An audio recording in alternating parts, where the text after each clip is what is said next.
మీరు ఎప్పుడైనా అనుకున్నారా ఐఎమ్ వెరీ స్పెషల్? ఎవరైనా అనుకున్నారా ఐఎమ్ వెరీ స్పెషల్ అని? నేను అనుకుంటానండి. నేను ఎప్పుడు అనుకుంటా ఐఎమ్ వెరీ స్పెషల్. చిన్నప్పటి నుండి నేను వెరీ స్పెషల్ అని. అంటే మనుషులు వాళ్ళంతా వాళ్ళు నేను స్పెషల్ అనుకోవచ్చు, కానీ ఎదుటి వాళ్ళు నీకు స్పెషల్ అని చెప్తే నువ్వు ఎలా ఫీల్ అవుతావు? You will be very happy కదా. సో ఇదే మాట దేవుడు మనకి బైబిల్లో నుండి చెప్తున్నాడండి. నువ్వు నాకు ప్రత్యేకమైన దానివి అని. ఎక్కడంటే ఒకసారి ఇర్మియా గ్రంథం 1వ అధ్యాయము 5వ వచనం చదువుతున్నాను.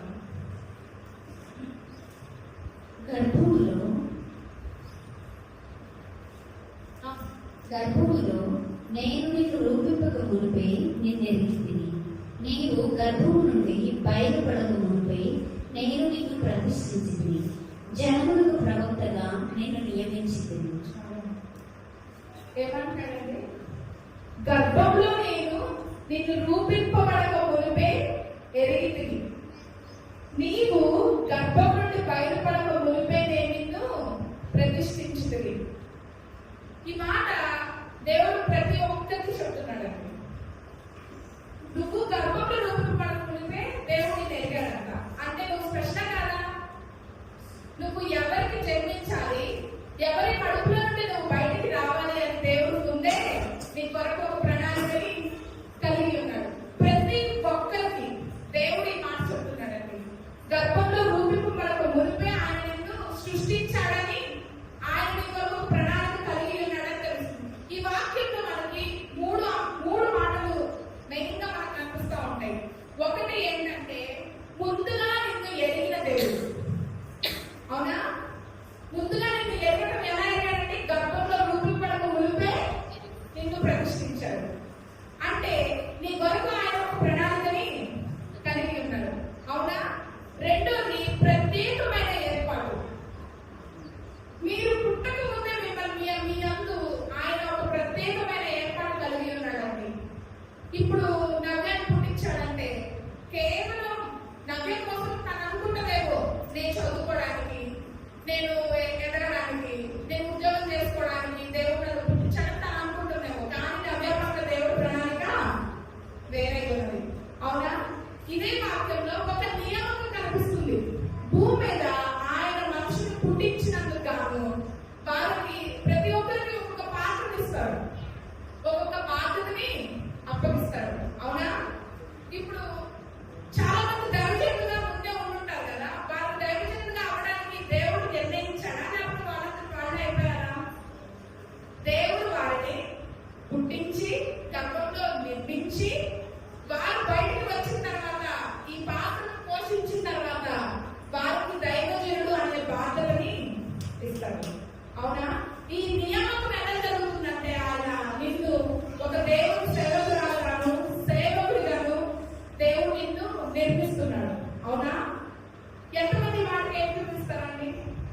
ఒక మాట ఉంటుంది ఏంటంటే భూమిలో పడిన ప్రతి ఒక్కరిని దేవుడు యేసుక్రీస్తు ప్రభు వచ్చిన తర్వాత ఆయన రాజ్య పరిపాలనలో ఆయన రాజ్య విస్తరణ నిమిత్తమే దేవుడు ప్రతి ఒక్కరిని ఉపయోగించుకుంటాడు. అవునా? ఒకసారి మనం 1వ పేతురు 2వ అధ్యాయం 9వ వచనం చూద్దామండి.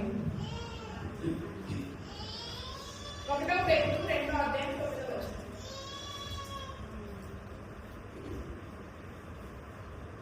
అయితే మీరు చీకటిలో నుండి ఆశ్చర్యకరమైన తన వెలుగులోనికి మేము పిలిచిన వారి గుణాతిశయములను ప్రచురము చేయ నిమిత్తము ఏర్పరచబడిన వంశమును, రాజులైన యాజక సమూహమును, పరిశుద్ధ జనమును, దేవుని సొంతైన ప్రజలనై ఉన్నారు. ఏమంటాడండి ఇక్కడ దేవుడు? ఏర్పరచబడిన వంశమును, రాజైన యాజక సమూహముగాను, పరిశుద్ధ జనముగాను, దేవుని సొంతైన ప్రజలనై ఉన్నామంట. ఎందుకు ఎంచుకున్నాడు మనల్ని? ఏర్పరచబడిన రాజైన వంశముగా ఉండడానికి మనల్ని ప్రత్యేకపరిచాడు, పరిశుద్ధ జనముగా ఉండడానికి మనల్ని ప్రత్యేకపరిచాడు, ఆయన సొంతులై ఉండడానికి మనల్ని ప్రత్యేకపరిచాడు. అయితే మనలో చాలా మంది అనుకుంటారు కదా, నేను ఎందుకు పనికిరాని వాడిని, దేవుడు నన్ను అసలు ఎందుకు పుట్టించాడు, నా వల్ల ఉపయోగం ఏముంది,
దీనిని బట్టి దేవుడు మొదటిగా నిన్ను ఎన్నుకున్నాడు.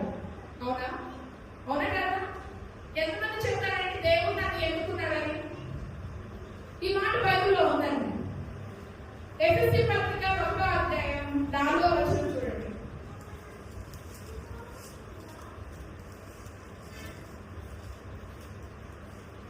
ఎట్లనగా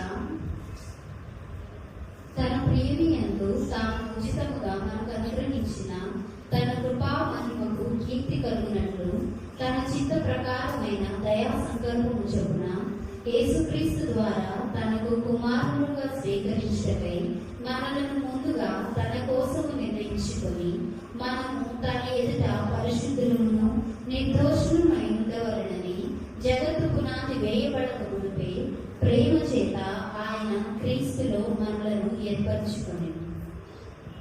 ఏమంటున్నాడండి? జగత్తి పునాది వేయబడక మునుపే ఆయన ప్రేమ చేత మనల్ని ఎన్నుకొని ఉన్నాడు. అవునా? జగత్తు పునాది వేయబడక మునిపే దేవుడు నిన్ను ఎన్నుకొని ఉన్నాడండి. దేవుడు నిన్ను ప్రత్యేకించి ఉన్నాడండి. ప్రపంచాన్ని సృష్టించలేదంట అప్పటికి. అవునా? దేవుడు చేసిన ఫస్ట్ కార్యం ఏంటి? ఆదాము హవ్వను సృష్టించాడు కదా. తర్వాత ప్రపంచాన్ని సృష్టించాడా? కాదు కదా. సో ఆ ప్రపంచం కన్నా ముందే నువ్వు ఎవరికి పుట్టాలి అని దేవుడు ముందే నిర్ణయించాడండి. తర్వాత నిర్ణయించిన తర్వాత ప్రత్యేకించుకుంటున్నాడు. నిన్ను ఎన్నుకున్నాడు ఫస్ట్. అంటే 3-4 మనుషులు ఉన్నప్పుడు ఒక ఆఫీస్ లో 3-4 వర్క్ చేసినప్పుడు ఏదైనా గొప్ప ప్రాజెక్ట్ వచ్చి తీసుకోవాలనుకోండి, ఎలా తీసుకుంటారు? 3లో ఎవరు బాగా పర్ఫార్మెన్స్ చేస్తారు, ఎవరు బాగా వర్క్ చేస్తారు, ఎవరికి మంచి ట్రాక్ రికార్డ్ ఉందని తీసుకొని వారికి ఎన్నుకుంటాడట. మరి దేవుడు కూడా మొదటిగా నిన్ను ఎంచుకున్నాడు. ఎంచుకున్న తర్వాత ఏం చేస్తున్నాడు? నిన్ను ప్రత్యేకించుకుంటున్నాడు. ప్రత్యేకించుకున్నాడా? ప్రత్యేకించుకుంటే దాని అర్థం ఏంటి? ప్రత్యేకించుకున్న నువ్వు ఏం చేయాలి తర్వాత? ప్రత్యేకించుకున్నందుకు కాదు నీ జీవితాన్ని లోకములకు విరుద్ధంగా బతకాలా లేదా? అవునా? ప్రత్యేకించుకుంటాం అంటే పరిశుద్ధ జీవితానికి పిలుపు. అవునా? నేను లోకంతో కలిసిపోయి చక్కగా సినిమాలు చూస్తా, పాటలు పాడుకుంటా, వ్యర్థంగా నాకు ఇష్టమైన జీవితం గడుపుతా, నేను దేవుడు నన్ను ప్రత్యేకించుకున్నాడంటే ఎవరైనా నమ్ముతారా? ఎవ్వరు నమ్మరండి. ఒకసారి మీరు లేవీకాండం 20వ అధ్యాయం 26వ వచనం చూసారు.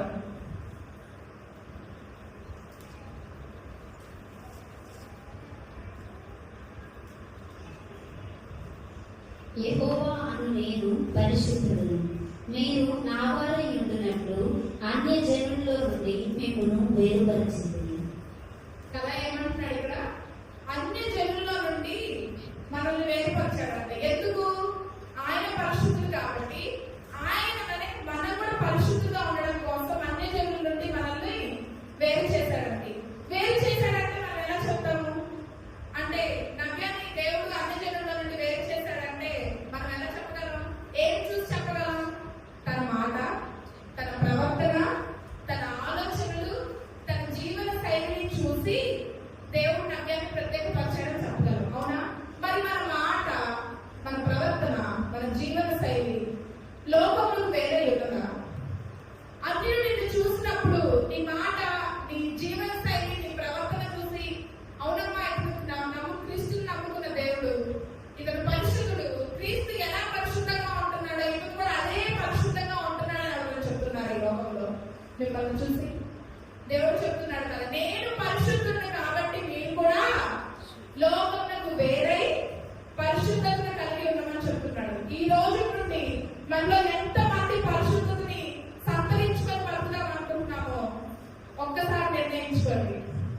అంటే పరిశుద్ధతను సంతరించుకొని బతకడం అంటే, పరిశుద్ధ జీవితానికి తగ్గట్టుగా మనం బతకడం అంటే లోకంలో వేరే మన మాటలోను, మన ప్రవర్తనలోను, మన జీవన శైలిలోను మన లోకంలో వేరే ఉండాలి. మరి ప్రత్యేకించబడిన వారిని దేవుడు ఏం చేస్తాడండి? ఊరికే వదిలేస్తాడు? ప్రత్యేకించి లేదు. ప్రత్యేకించి ఏం చేస్తాడు? దేవుడు వాడుకుంటాడు. అవునా? వాడుకుంటాడు కదా. బైబిల్లో ఎంతమంది ప్రత్యేకించబడ్డారు, ఎంతమంది దేవుడు వాడుకున్నారు? మీకు ఎవరికైనా ఐడియా ఉందా? చెప్పండి, ఒక 2-3 పేర్లు చెప్పండి.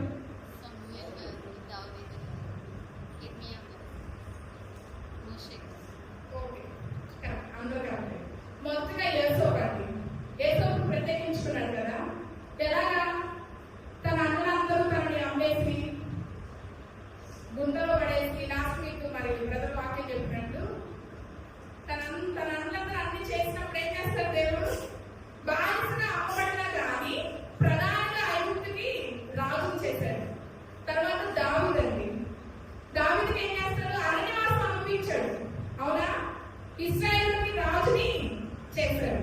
అవునా? దావీదు అభిషేకించడానికి వచ్చినప్పుడు సమూయేలు ప్రవక్త అభిషేకించడానికి వస్తాడు కదా, అందరినీ మనసు పెట్టి తన తండ్రి పంపిస్తా ఉంటాడు. ఇతను కాదని. చివరికి ఒకడు ఉన్నాడండి, ఎందుకు పనికిరాని వాడు, గొర్రెలు కాచుకునేవాడు అక్కడ ఉన్నాడండి అని చెప్తాడు.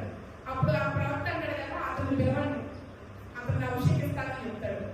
అంటే నీ దృష్టిలో నువ్వు ఎందుకు పనికిరాని అవ్వచ్చు, కానీ దేవుడి దృష్టికి నువ్వు విలువైన వాడు. నీ దృష్టిలో నువ్వు ఏమీ చేయలేని వాడు అవ్వచ్చు, కానీ దేవుడి దృష్టిలో నీ ద్వారా ఎన్నో మహిమ కార్యము చేయాలని దేవుడు అనుకుంటున్నాడు. ఈ రీతిగా మన జీవితాన్ని దేవుడికి అప్పగించుకున్నప్పుడు మన ద్వారా దేవుడు ఎన్నో గొప్ప కార్యాలు చేస్తాడండి. మనమైతే నేనేం చేయలేను, నా వల్ల కాదు, నేను బైబిల్ చదవలేను, నేను ఉద్యోగం చేయలేను, అయ్యో ఆ కోర్స్ నేను నేర్చుకోలేను, నాకు టాలెంట్ లేదనుకుంటాం. కానీ లోకం విసిరేసిన వాడిని, లోకం నెట్టివేసిన వాడిని దేవుడు ఏం చేస్తాడు? చేరదీస్తాడు. దేవుడు వాడిని ఎన్నుకుంటాడు. యేసుకు దావీదు తర్వాత ఇంకా ఎవరున్నారండి? ఎస్తేరు. తన జాతిని రక్షించడానికి దేవుడు ఏం చేశాడు? రాణిగా నిలబడ్డాడు. అవునా? తర్వాత ఇంకొకటండి, ఒక పెద్ద ఆయన పౌలండి. అపోస్తులుగా దేవుడు సువార్త ప్రకటించడం లేదా? వీరందరూ ప్రత్యేకించబడిన వాళ్ళే. సమూయేలు ప్రత్యేకించబడిన, బాలుడి వయసులో ఉన్నప్పుడు సమూయేలు ప్రత్యేకించబడిన వాడు.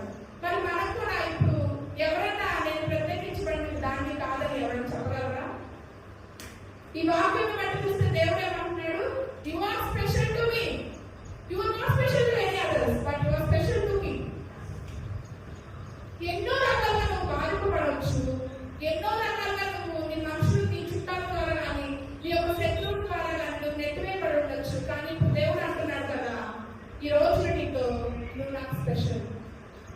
నేను నిన్ను ఎంచుకున్నాను, నేను నిన్ను ఏర్పాటు చేసుకొని ఉన్నాను, నేను నిన్ను ప్రత్యేకించుకొని ఉన్నానమ్మా.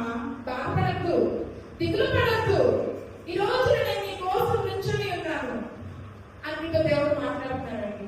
అయితే దేవుడు అంటున్నాడు కదా, ఇలా ప్రత్యేకించుకున్న వారిని దేవుడు వాడుకున్నాడు. సరే, ఇలాగ ప్రత్యేకించుకున్న వాళ్ళకి దేవుడు సవాళ్ళు, పరీక్షలు పెడతారంటండి. అవునా? ప్రత్యేకించుకున్న వాళ్ళకి చాలా పరీక్షలు ఉంటాయి, ఒకటి కాదు, రెండు కాదు. ఎందుకంటే మనం సమాజంలో బ్రతుకుతున్నాం కాబట్టి మన ఫ్రెండ్స్ ఉంటారు, మన కొలీగ్స్ ఉంటారు, మన చుట్టుపక్కల వాళ్ళు అందరూ ఉంటారు మనతోటి. కానీ వాళ్ళతో మనం పరిగెత్తలేని పరిస్థితులు వచ్చినప్పుడు మనకు అవి సవాళ్ళే. అవునా కదా?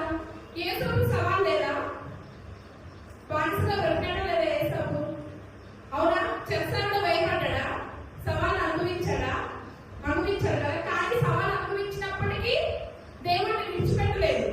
దేవుడు కూడా యేసుని విడిచిపెట్టలేదు. మరింత బలం తెచ్చుకొని రాజుగా, ప్రధాన యాజకునిగా చేశారు యేసుని. అవునా? పిఎంని చేశారా లేదా యేసుని? అదే రీతిగా దావీదు కూడా చాలా కాలం అరణ్యంలో ఉన్నాడు. అవును కదా?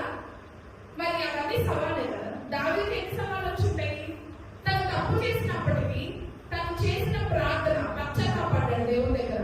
పరుపు తేలేలాగా ప్రార్థన చేసి పశ్చాత్తాపడ్డాడు. అంటే ప్రత్యేకించబడిన వారిని ఉండవలసిన మొదటి లక్షణం విశ్వాసం అండి. మనకి ఎన్ని పరీక్షలు ఎదురైనా, మనకి ఎన్ని సవాళ్లు ఎదురైనప్పటికీ దేవుడు నాతో ఉన్నాడు, దేవుడు నన్ను బయటకు తీసుకొస్తాడు, దేవుడు నన్ను నిలబెడతాడని ఒక విశ్వాసం మనలో ఉండాలండి. మరి ఇంకోటి ఏంటంటే పశ్చాత్తాపం. మనలో పశ్చాత్తాపం కలగాలి. మనం చేసిన ప్రతి ఒక్క దాన్ని బట్టి మనం పశ్చాత్తాపడాలి. అవునా? యేసు దగ్గర నువ్వు విశ్వాసం నేర్చుకోవచ్చు. దావీదు దగ్గర నువ్వు పరుపు తేలేలాగా ప్రార్థన చేసే అంత పశ్చాత్తాపాన్ని నువ్వు నేర్చుకోవచ్చు. తర్వాత దానియేలు ప్రత్యేకించబడ్డాడు. కళలు వివరించగలిగిన సామర్థ్యం కలిగిన వ్యక్తి దానియేలు. ఒక రాజ్యం వెనక్కి శ్రమ వస్తుంది. ఆ రాజుకి కళ వచ్చినప్పుడు ఎంతో మందిని పిలిచి అడుగుతాడు, నాకు ఇలాంటి కళ వస్తుంది, దీనికి అర్థం ఎవరైనా చెప్పగలరా? ఎవ్వరూ చెప్పలేదు. కానీ దానిలో వచ్చి చెప్తాడు అనమాట, ఏమని, నాకు రాజ్యం వెనక్కి శ్రమ రాబోతుంది,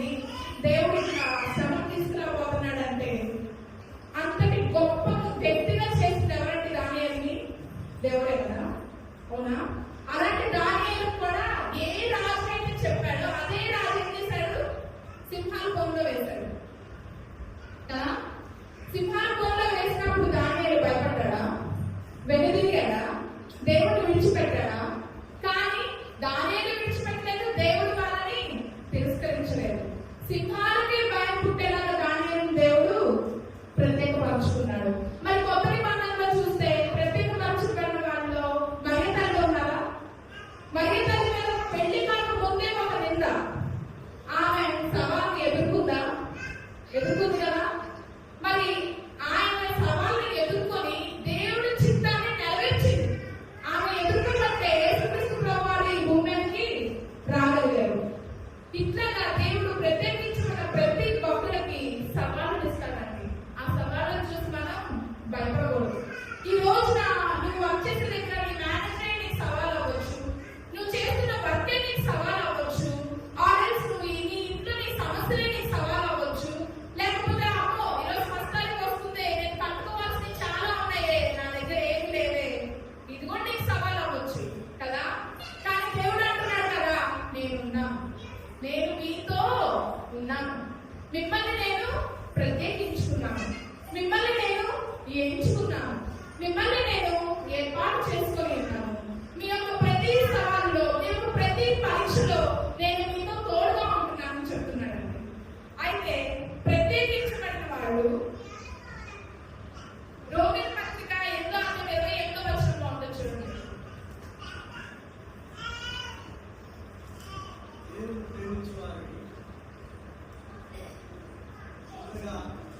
ఆయన సంకల్పం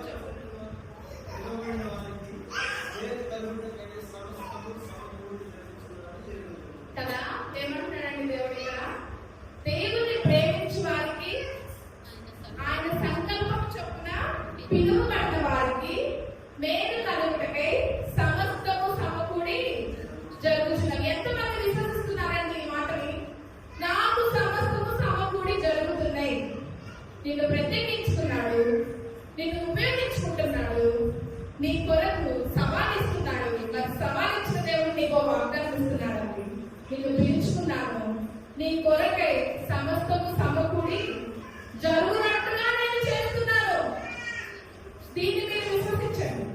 ఈ మాటని మనం విశ్వసించాలి. ఆయన నాకు సమస్తము సమకూడి జరుగును. అయితే ప్రత్యేకించబడిన వారి బాధ్యత ఏంటి? ఆయన నిన్ను ఎంచుకున్నాడు, ప్రత్యేకించుకున్నాడు, ప్రేమించాడు, నిన్ను ఎంచుకున్నాడు, నీకు ధైర్యాన్ని ఇచ్చాడు, నిన్ను ఉపయోగించుకుంటున్నాడు. ఆయన ఇంకా నీకు వచ్చే ప్రతి సవాలుకి సమాధానం చెప్తున్నాడు. మరి నీ బాధ్యత ఏంటి? ఇలా గడిపేద్దామని అంటారా కదా? ఒకటి పరిశుద్ధ జీవితం జీవించమంటున్నాడు. లోకములకు వేరే నీ ప్రవర్తన, నీ జీవన శైలి, నీ మాట అన్ని నేను పరిశుద్ధత కాబట్టి నేను కూడా నా వల్లే పరిశుద్ధంగా చెప్తున్నాడు. మరి అదే రీతిగా నీ బాధ్యత ఏంటంటే దేవుని మహిమని ప్రకటించాలండి. నీ ద్వారా దేవుని మహిమని ప్రకటించాలి, పరిశుద్ధ జీవితాన్ని జీవించాలి, అలాగే ప్రేమతో ఇతరులకి సేవ చేయగలగాలి. అవునా? పదార్థాలు కొట్టేసి ఒక పెద్ద అందించాడండి. ఏంటది? నిన్ను వల్లే నీ పొరుగు వారికి అదే. అది ఎట్లా ఉంటుంది అసలు? నా వల్ల నా పొరుగు వారికి నేను అసలు ఎలా ప్రేమిస్తాను? నాకు కష్టం తెలిస్తే నాకు నొప్పి వచ్చింది కానీ పక్కనకి అవ్వదు, నాకు రాదు కదా. కానీ దేవుడు అంటున్నాడు కదా, నీ వల్లే నీ పొరుగు వారిని ప్రేమించమంటున్నాడు.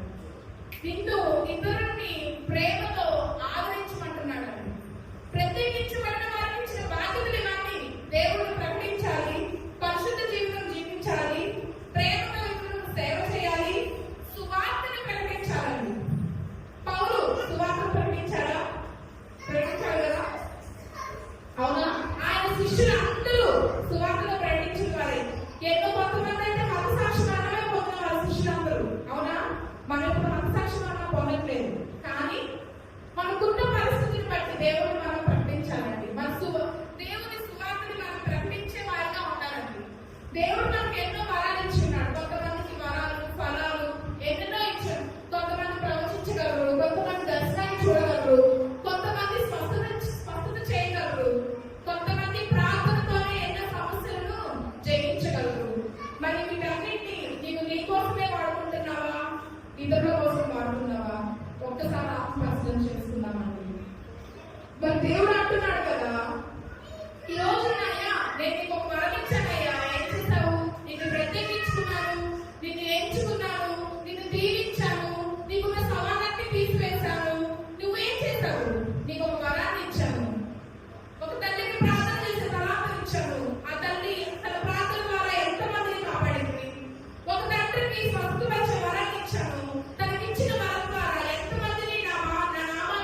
స్వస్థపరిచాడు, ఎంతమందిని స్వస్థపరచగలిగాడు. మరి ఒక తల్లికి ప్రవచించే వరాన్ని ఇచ్చాడు. మరి ఆ తల్లి ఎంతమందికి ఆ మాటలు వివరించి దేవుడు ద్వారా వారికి ఆదరణ దయచేస్తుంది. మరి ఒక తల్లికి దర్శన వరాన్ని ఇచ్చాడు దేవుడు. మరి ఆ దర్శన వరాన్ని ఆ ఇచ్చిన బిడ్డలు ఎలా అనుకుంటున్నారు? దేవుడు అంటున్నాడు కదా, నేను ప్రత్యేకించుకొని మీకు వరాలు ఇచ్చాను, నేను ప్రత్యేకించుకొని మీకు ఫలాలు ఇచ్చాను, మీరేం చేస్తున్నారని అడుగుతున్నాను. ఒక ఉపమానం ఉందండి బైబిల్లో. దేవుడు ఒకరికి ఒక వరమే ఇస్తాడు, ఇంకొకరికి 2 వరాలు ఇస్తాడు, ఇంకొకరికి 4 వరాలు ఇస్తాడు. సాయంత్రం వచ్చి పనివేల ఊరంతా తిరిగి జోడేశ్వరం అంతా తిరిగి వచ్చినప్పుడు మీరేం చేశారని అడిగినప్పుడు 4 ఇచ్చినోడేమో నేను ఇంకో 4 చేశానని 8 దేవుడు చేతిలో పెడతాడు. 2 ఇచ్చిన ఇంకో 2 ఎక్స్ట్రా చేశారని 4 దేవుడు చేతిలో పెడతారు. 1 ఇచ్చిన మాత్రం నా వల్ల కాలేదు ప్రభువా, అక్కడ మట్టి మీద పూడ్చిపెట్టాను, తీసుకొచ్చి ఇచ్చాడు దేవుడికి. దేవుడు ఏమన్నాడు, నువ్వు దీన్ని ఉపయోగించుకోలేవు కనుక దీన్ని నీ దగ్గర నుండి తీసివేసి 8 వరాలు ఉన్న వ్యక్తికి దాన్ని ఇస్తాడు దేవుడు. మరి ఆయన ఇచ్చిన ఒక్క వరాన్ని నువ్వు తీసివేసుకునే వాళ్ళ ఉంటున్నావా, లేకపోతే ఇచ్చిన ఒక్కదాన్ని నువ్వు రెట్టింపు చేసుకొని ఆయన మహిమను ప్రచురం చేసేవాడిగా ఉంటున్నావా? ఒక్కసారి ఆత్మపరిశీలన చేసుకుందామండి. మత్తయి సువార్త 5వ అధ్యాయం 16వ వచనం చదువుదాం. మనుషులు మీ సక్రియలను చూసి పరలోకమందున్న మీ తండ్రి మహిమపరచినట్లు వారి ఎదుట మీ వెలుగు ప్రకాశింపనీయుడు. ఏమంటాడండి? మనుషులు మీ సక్రియను చూసి పరలోకమందున మీ తండ్రిని మహిమపరచాలంటాడండి. మన సక్రియను చూసి పరలోకమందున తండ్రిని ఎవరైనా మహిమపరుస్తున్నారా?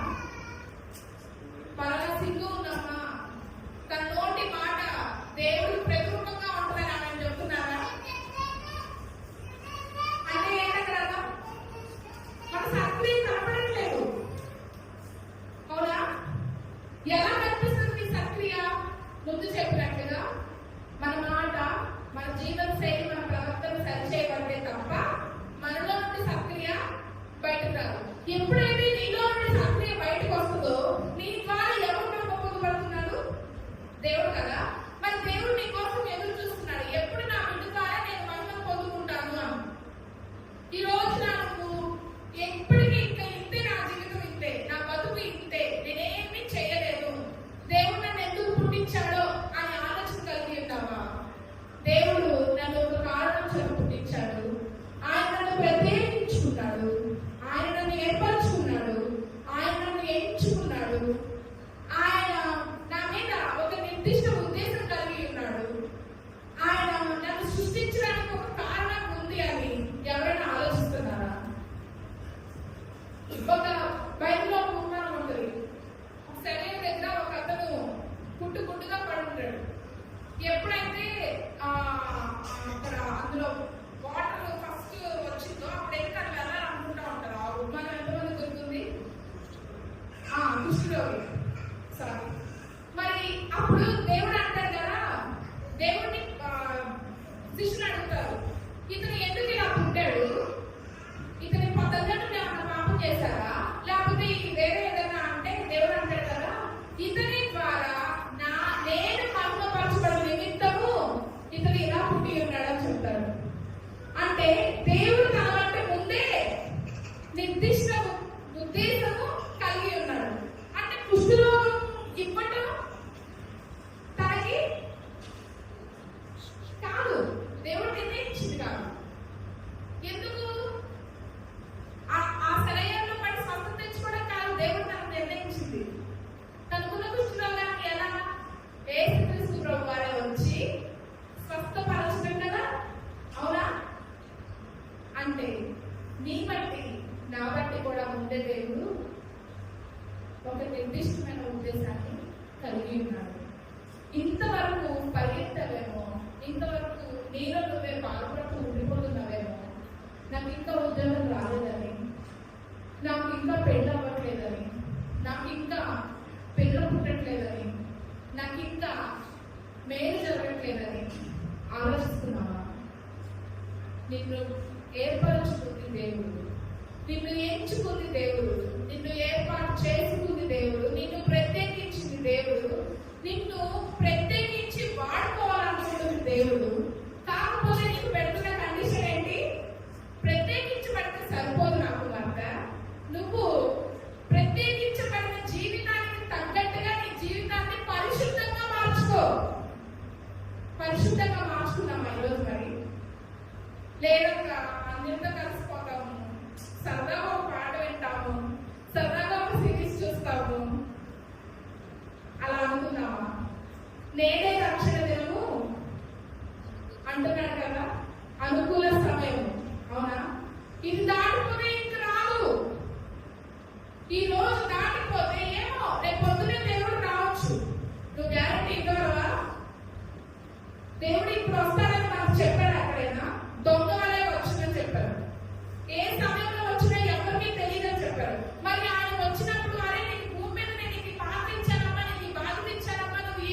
సిద్ధపడాలనుకుంటున్నాను అని కోరుకుంటున్నారు. ఒక్కసారి దేవుని దగ్గర తీర్మానం తీసుకుందామండి. నీవు దేవుని ఎంపికలు మర్చిపోవద్దు, దేవుని స్వాస్థ్యమని మర్చిపోవద్దు, దేవుని ఉద్దేశంతో జీవించడానికి నువ్వు పిలువబడ్డావని నువ్వు మర్చిపోవద్దు, నీ జీవితానికి ఒక విలువను దేవుడు ఇచ్చాడని మీరు మర్చిపోవద్దు. దేవుడు నిన్ను ఎప్పటికీ విడిచిపెట్టడు.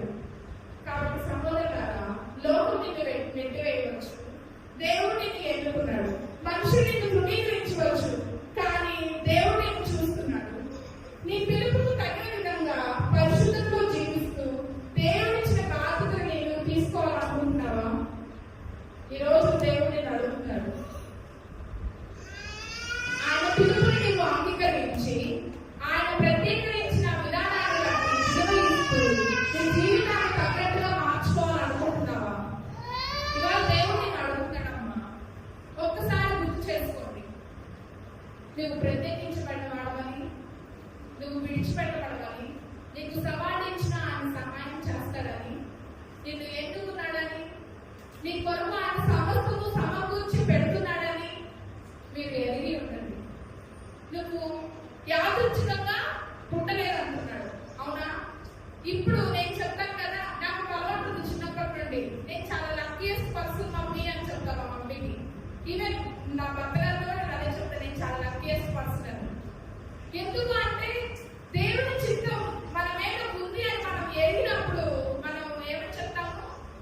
నేను అదృష్టవంతురాలని, దేవుడు నాకు తోడై ఉన్నాడు, నన్ను ప్రత్యేకించుకున్నాడు, నన్ను ఏర్పాటు చేసుకొని ఉన్నాడు, నా పట్ల ఆయన చిత్తాన్ని తప్పక నెరవేరుస్తాడు.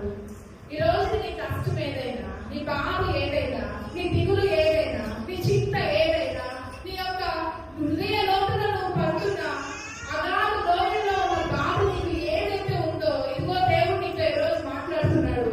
నా బిడ్డ, నేను నిన్ను ఎంచుకున్నానమ్మా, నా బిడ్డ నేను నిన్ను ప్రత్యేకపరుచుకున్నానమ్మా, నా బిడ్డ నేను నిన్ను విలువబెట్టి కొనుక్కున్నాను. నా బిడ్డ, ఈరోజు అంటున్నాను కదా, నీకు వచ్చిన ప్రతి సమస్యకి నేను పరిష్కరిస్తున్నానమ్మా. అయితే నువ్వు ఈ యొక్క జీవితాన్ని పరిశుద్ధంగా మార్చుకో. నేను ఎలా పరిశుద్ధంగా ఉన్నానో నా వల్ల నువ్వు కూడా పరిశుద్ధంగా మారమని దేవుడు చెప్తున్నాడండి. ఎవరు అవేగా పడవద్దండి మీకున్న సమస్యను బట్టి. అది ఏదైనా కానీ, అది కొండంత సమస్య అవ్వచ్చు, సముద్రం అంత ఆఘాతం కలిగిన సమస్య అవ్వచ్చు. దేవుడు అంటున్నాడు కదా, నేను నిన్ను ప్రత్యేకించుకొని ఉన్నాను, నేను నిన్ను ఏర్పాటు చేసుకొని ఉన్నాను, నువ్వు నా కుడి హస్తంలో ఉన్నావు, నువ్వు బాధపడకు. ఈ మాట మనం వాగ్దానంలో తీసుకున్నామండి. దేవుడు మనల్ని ఎప్పుడు ఎన్నడూ వినాడండి. ఒక పాట ఉంటుంది, యజమానుడా, నా యజమానుడా, పిలిచిన ఈ పిలుపునకు కారణుడా. యజమానుడా, నా యజమానుడా, పిలిచిన ఈ పిలుపునకు కారణుడా. నీ పిలుపు వలన నేను నశించిపోలేదు, నీ ప్రేమ ఎన్నడూ నన్ను విడువలేదు, నీ కృప కాచుట వలన జీవిస్తున్నాను, నీ ప్రేమకు సాటి లేదు, నీ కృప కాచుట వలన జీవిస్తున్నాను, నీ ప్రేమకు సాటి లేదు. పిలిచిన నీవు నిజమైన వాడవు, నన్ను హెచ్చించే ఆలోచన గలవాడవు, ఏదేమైనను కొనసాగించితివి, నీపై ఆధారపడుటకు అర్హుడను, నిన్ను నమ్మెదను, వెంబడింతును, చిరకాలము నిన్నే సేవింతును, నిన్ను నమ్మెదను, వెంబడింతును, చిరకాలము నిన్నే సేవింతును. నీ పిలుపు వలన నేను నశించిపోలేదు, నీ ప్రేమ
నిన్ను ఎంచుకున్నాడు, నిన్ను ఏర్పరచుకున్నాడు, నిన్ను ప్రత్యేకించాడు. ప్రత్యేకించిన నిన్ను ఆయన పనికై ఉపయోగించుకోవాలనుకుంటున్నాడు. అలా ఉపయోగించుకుంటున్నప్పుడు నీకేమైనా సవాళ్ళు వచ్చి, నీకేమైనా పరీక్షలు వస్తే దేవుడు నీకు సమస్తము సమకూడి నెరవేర్చి నీ ముందు పెడతానంటున్నాడు. నిన్ను బాధ్యత తీసుకోమని చెప్తున్నాడు. మరి బాధ్యత తీసుకోవడానికి రెడీగా ఉన్నారా? ఇక్కడ ఉన్నారా?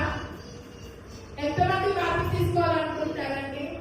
పరిశుద్ధ జీవితం జీవించాలి. బాధ్యత తీసుకోవాలంటే నీ మాటలోను, నీ ప్రవర్తనలోను, నీ జీవన శైలిలోను నువ్వు నీ పరిశుద్ధ జీవితాన్ని చూపించి ఆయన మాదిరిగా నువ్వు నడుచుకోవాలండి.